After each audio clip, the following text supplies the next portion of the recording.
Welcome to Intuitive Seek. My name is Mary Treen, and every week I aim to bring you a grounded approach to all things intuition. Through personal stories, experiences, and practices, offering energetic reflections to help you discover, connect, and fully realize how your unique power of intuition is your own greatest teacher. Hello, welcome. How is everybody doing? How are you doing? Should we start off with a breath? Let's do it. So take a nice deep breath through your nose and let that breath out through your mouth. And take another deep breath through your nose. And let that breath out. And how about we take one last deep breath, but through our mouth this time. So deep breath through your mouth. And let that breath out through your nose.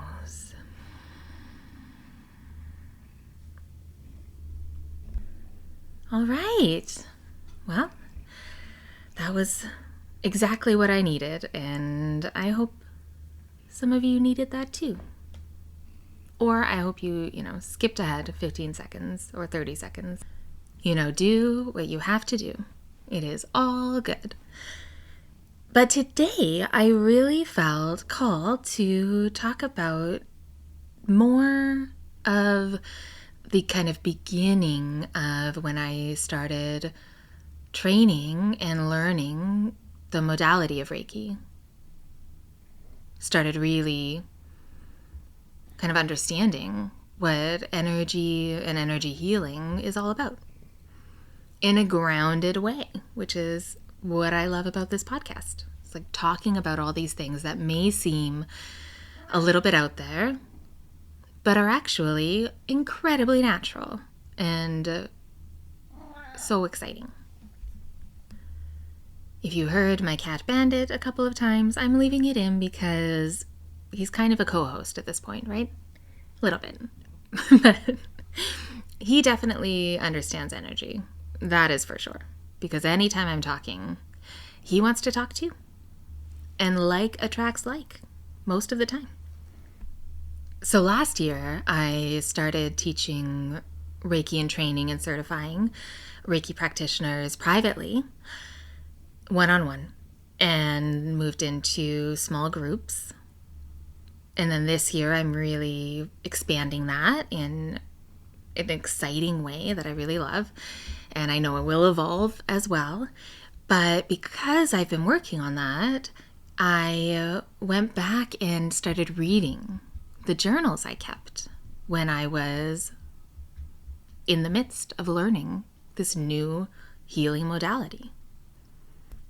And I loved revisiting it because it reminded me of why I felt so called to learn it in the first place, and also the ability to have the hindsight that we get when we keep a journal is kind of priceless.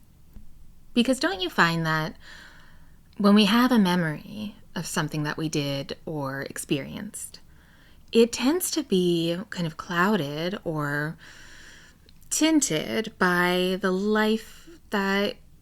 reality, the present life that you're in right now.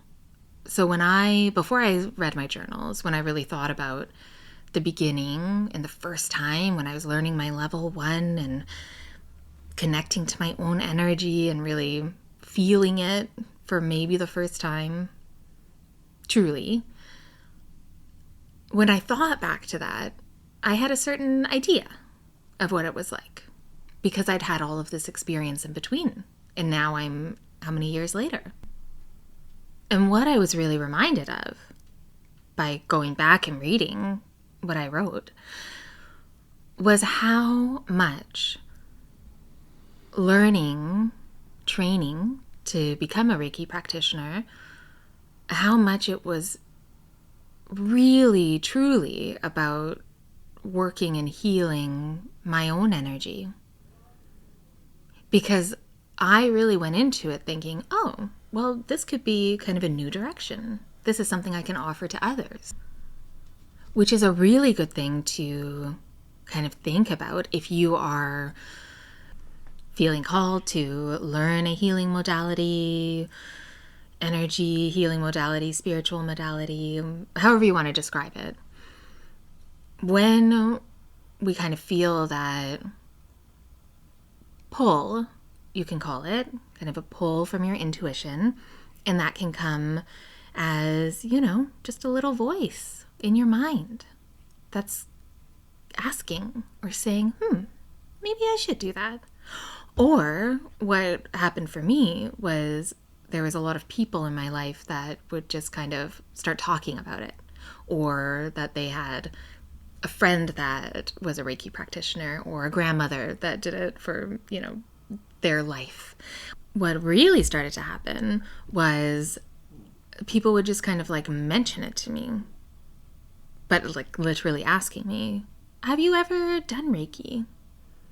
Do you do any kind of massage work? Or like there would be some kind of question on whether I was already working in kind of the healing arts. And when I read back on my journals, this was happening for like a year or so before, where all of these people would be kind of in my world talking about this thing that this little voice was telling me that I should go and kind of check out. And if you've listened to my episode on how my intuition led me to part of my purpose of being an intuitive Reiki master practitioner and teacher, which is such a huge passion of mine. But if you haven't heard that episode, my first experience with Reiki was when I was 18 years old, and I'm going to be 40 this year, so a while ago. And what happened was that, or 22 years ago. Wow, sorry. That 22 is so cool because, well, in that episode, I was 18, and then it took many, many, many, many years until it came back into my world, and I decided to, jump in and really kind of take the leap into it. But the 22 is so cool, so it kind of stopped me in my tracks when I was talking, because obviously it is 2022, the year 2022. But it's also the 100th anniversary of the very first Reiki clinic that was opened by the founder of Reiki, Dr. Mikao Usui, and that was in 1922. So when I said, oh, it was 18 years ago, and then now I'm really, leaning in and honoring this pull that I have to train and teach, and the way that I have come to know and love this modality, and that it is something that is so natural and universal, the fact that it was another 22 just shows me kind of a very beautiful synchronistic sign. And whenever those kind of signs come into my life, and so many people, right, will say, oh, well, you're looking for it and it doesn't really mean anything, I don't really care about it actually being proven. To me, that is not the point of synchronicity. That is not the point of kind of noticing signs. The point is, what does it do? Is it affirming something that you already want and you just needed that push? Is it telling you that you made the right decision on something? Like, that's why signs are so important, because we can translate them for ourselves. So it doesn't matter what the proof, the evidence, oh, please, do you really, is it really a sign? That doesn't matter. Any of that doubt that comes into your head, I believe, at least now, at this juncture in my life, I believe that it doesn't matter what anybody else perceives those signs to be. It's only about what you think and what you feel and how it works in your life. Because you are the one that noticed them. And that 22, for me, showed me, oh, I really feel like I'm in the right place at the right time in my life right now. It helps to make me feel confident and grounded. It makes me feel more grounded. And you would think that paying attention to signs or synchronicities would actually kind of put you into more of a space outside and a little bit more lifted, a little bit more ethereal. But if you really pay attention to them, I feel like it actually grounds us into our lived experience and what we're doing as humans, as beautiful, lovely souls. And speaking of souls, that brings me back to what I was reading in my journal. Because what I noticed was when I was journaling about getting ready to take it, it really was about learning. My direction was to learn how to offer it to others. Practice to me meant to practice it on someone else. Becoming a practitioner meant I was a practitioner for others. I was offering this beautiful healing modality to other people. And I was embarking on that by signing up to train in level 1. And in my episode where I go in depth into what my training was like, the days leading up to it, all of the trust I needed, all the things that happened, all the cool synchronicities as well, what I didn't remember was how, like specifically, was how transformative the month afterward was. It was kind of shocking to read again because it has been in my world for a while now. It was difficult to remember what it was like before I had this beautiful tool. So what I didn't expect from my first Reiki training was that I would be practicing on myself every day, ideally, for at least 21 days after your first training. That's kind of the recommendation. And I didn't even think of that. I didn't think that would be something we would be doing. But as somebody, especially then, who had a very strong driving force of perfectionism running through me, I wanted to do it right. Which, in the end, worked out for me. Not the best intention. I ideally would have wanted to do it for me, but I wanted to do it right. So by practicing it on myself, offering myself Reiki every day for 21 days, it was remarkable to read the difference and to read what happened during it. You know, the main things that come to mind from luckily having these journals was how much I had never really understood what my energy was, what it felt like, the difference between mine and somebody else's, the difference between mine and the rooms, the difference between mine and the table, because everything is made up of energy. And I really took for granted that I could actually harness and reconnect and reacquaint myself to my own unique energy. And one of the most beautiful things that I find about people that are pulled or called to learn Reiki and become practitioners, whether it be just for, family, friends on the side as something for them to do, or to do it professionally, is that they tend to be very empathic and intuitive souls. And when you are, speaking from experience, a more empathic and intuitive soul or energy or person or spirit, however you want to say it, we tend to be the helpers.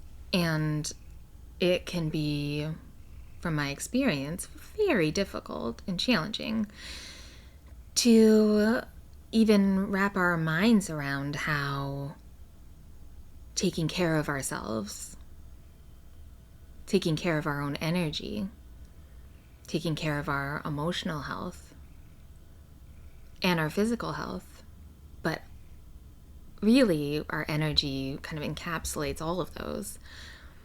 It's hard for empathic, intuitive people, especially women that I've seen, to understand how that could in any way help out the people in our lives more than us, really taking care of them ourselves like we naturally want to. It's the kind of that fool's errand of, well, as long as everyone else in my life is happy and comfortable and doing well, then I can relax. And there is another name for that. It is codependence. But one of the antidotes to codependence, to putting other people's needs before your own, is to, turn the mirror on yourself, to look at yourself. And that was something that I did learn through practicing Reiki on myself for that month afterwards, after my initial training. Because what I realized was that as soon as I started to focus on what I needed, and the way that I did that through Reiki was that while I was practicing it on myself, the beauty of universal energy is that when we focus it into our own energy, it starts to calm your system. It starts to nurture your physical body that has been holding and carrying all of the discord, all of the static and friction, all of the tension, all of the pain that manifests in our physical body from our emotions and our reactions to the life we live and the people in our lives and the things that happen to us. The one way that we can take care of ourselves, now of course there's trauma and actual things that you need psychologists and people that have expertise in the brain. That's important. But the energy work that I experienced and that I offer works so beautifully in tandem with that. Because when you get to receive it for yourself, all of those things that I mentioned that you're holding, it's as if for the first time they're put on a stage for us to be able to actually pay attention to. They're moved up the priority ladder. They become a top priority when you really pay attention and take care of your energy, which is what you learn in the first level of Reiki, and then you practice on yourself for 21 days to a month afterwards. What you really learn is how much we have been ignoring in our own energy. how much we haven't been living in our own energy, how much we've been living outside of our bodies. We realize, and this is what happened to me, all of a sudden I realized that I had so much tension in areas of my body that I didn't really realize before. And when I would bring awareness and attention and focus that energy on those parts of my body, whether it be my lower back or my solar plexus or my heart, when I would allow myself to give myself the grace of really treating myself as I would treat a loved one or a paying client, which is really technically a loved one too. But when I would do that, so much would come up, so much would be moved through, whether it be emotional or physical. So much of my energy would start to kind of recalibrate or balance. Now, that's how I describe it. Who knows exactly what's happening? But that's what it feels like. Where all of a sudden, I am aware of what my energy in its best, strongest, highest expression should feel like, in that it should be like that almost every day, at least for the majority of the day. And when I gave myself that attention and really practiced every day, gave myself that attention for the first time in my life, really, there were aspects of how I was living that were not congruent with where I wanted my life to be led, to how I wanted to feel. And I was able to see where those pieces were.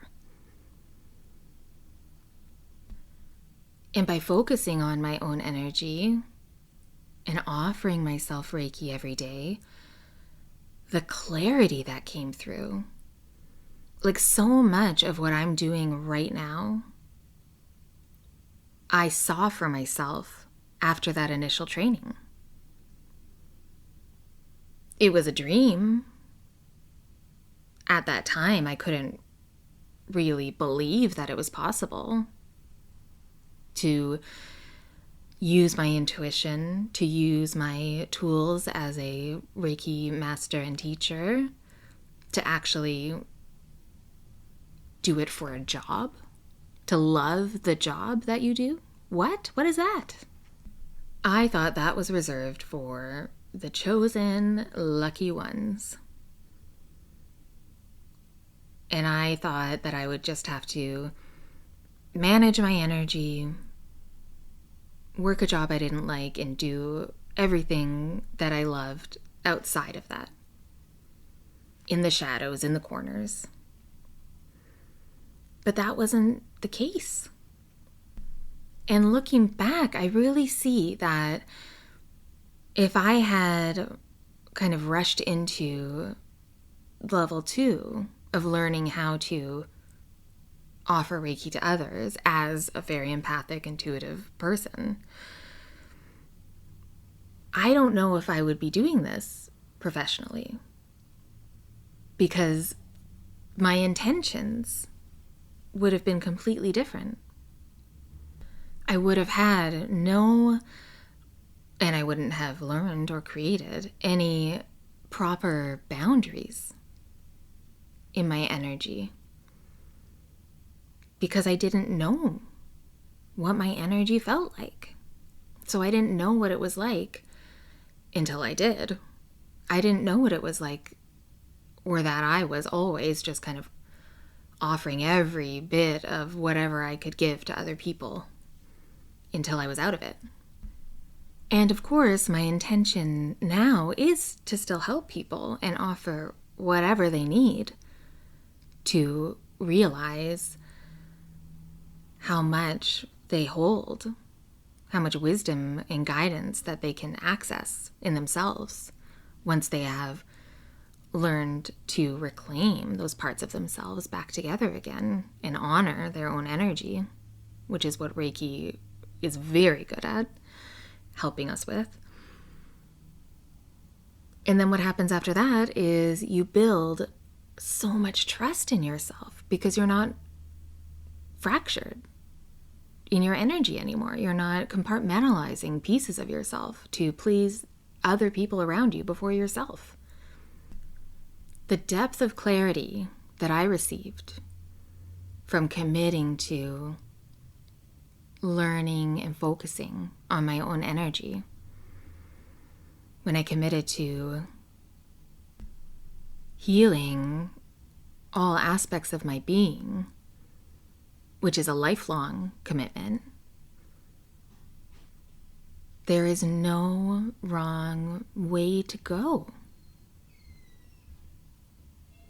There's a level of trust that you gain so that you can follow the path that you are meant to be on, so that you can fulfill your heart's desires. And it's interesting because when I say fulfill your heart's desires, I remember how I used to react to that. Oh, and Bandit can remember too. I remember that it felt very lofty. It felt like, okay, yeah, sure. Yeah, fulfill your heart's desires. That's what life is about. Don't they know that life sucks and then you die? Don't they know that? But what I didn't know was that everybody has completely different desires from their heart. Not the desire to win the lottery or the desire to, have a bikini body, whatever that means. But truly realizing and fulfilling your heart's desire or desires, that is unique to each person. And what you actually desire for yourself in your heart will, and this is what I've seen so far in my life doing this work, and I can't wait to get more and more and more and more examples of it. But what happens is it's possible because it's your heart's desire. It's not an accident. It's not a coincidence. There's a reason you feel the way you feel and you want to do the things you want to do. And you dream about the things that you dream about because you want them, because you know in your heart that when you do that, in some way, that also helps other people. And that's what we are here to do. We are all here to help each other. And we all have different types of medicine to give each other. And it's not as obvious as healing or medicine or what have you. But whenever you put your heart into something, that is helping somebody else's heart. That I know for sure. But the only way for us to really get clear on what our heart desires is to understand the energy in our heart. And when I looked back on my journals, that was what happened. That is what happened. I got incredibly closely reacquainted with the energy of my heart and what I really wanted and how I could trust my heart to lead me to do the things that would help me to be on the path for my greatest good and for the highest good of everybody. And that's what I really noticed throughout the weeks that I was writing and kind of keeping a little journal of what my personal Reiki practice after my training was like. I kept coming to the conclusion of, oh, it really feels like the energy in my heart is kind of the base of all of this energy that I'm holding and moving and harnessing. And then I wrote at the very end, I came to a conclusion. And this is something that I've said a lot over the past little while to myself and my clients and my students.